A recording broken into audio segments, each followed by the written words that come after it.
তো আজকে দেখাবো কিভাবে আপনারা বিকাশ থেকে লোন নেবেন। যারা লোন এলিজিবল আছেন একমাত্র তারাই নিতে পারবেন। তো বিকাশে ওপেন করার পর লোন সেকশনে যাবেন।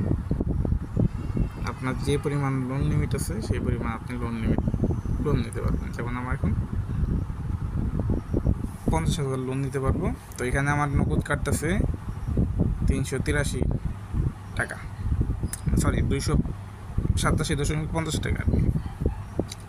আর বাকি যে টাকা ওইটা হলো ইন্টারেস্টে কাটবে। তাও 3 মাস যদি আমি লেট করি আর কি 1 মাসে দিয়ে দিই তাহলে আমার এত টাকা কাটবে না।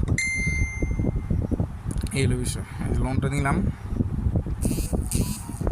তো আমার ব্যালেন্স ছিল 0 আমি 50,000 কিন্তু পাইছি,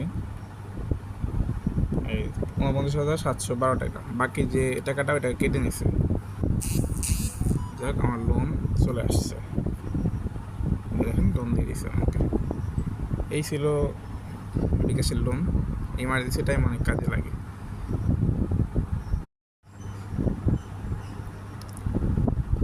তো আজকে দেখাবো কিভাবে আপনারা বিকাশ থেকে লোন নেবেন।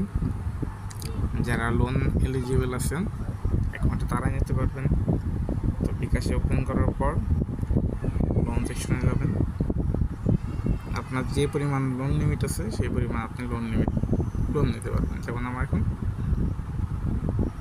50,000 লোন নিতে পারবো।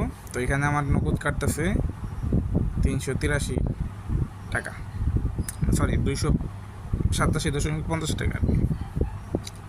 আর বাকি যে টাকা ওইটা হলো ইন্টারেস্টে কাটবে। তাও 3 মাস যদি আমি লেট করি আর কি 1 মাসে দিয়ে দিই তাহলে আমার এত টাকা কাটবে না। এই হলো বিষয়।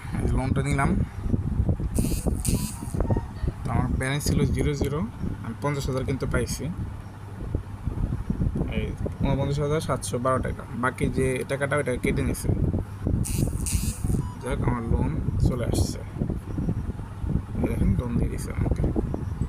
এই ছিল বিকাশের লোন। ইমার্জেন্সি টাইম অনেক কাজে লাগে।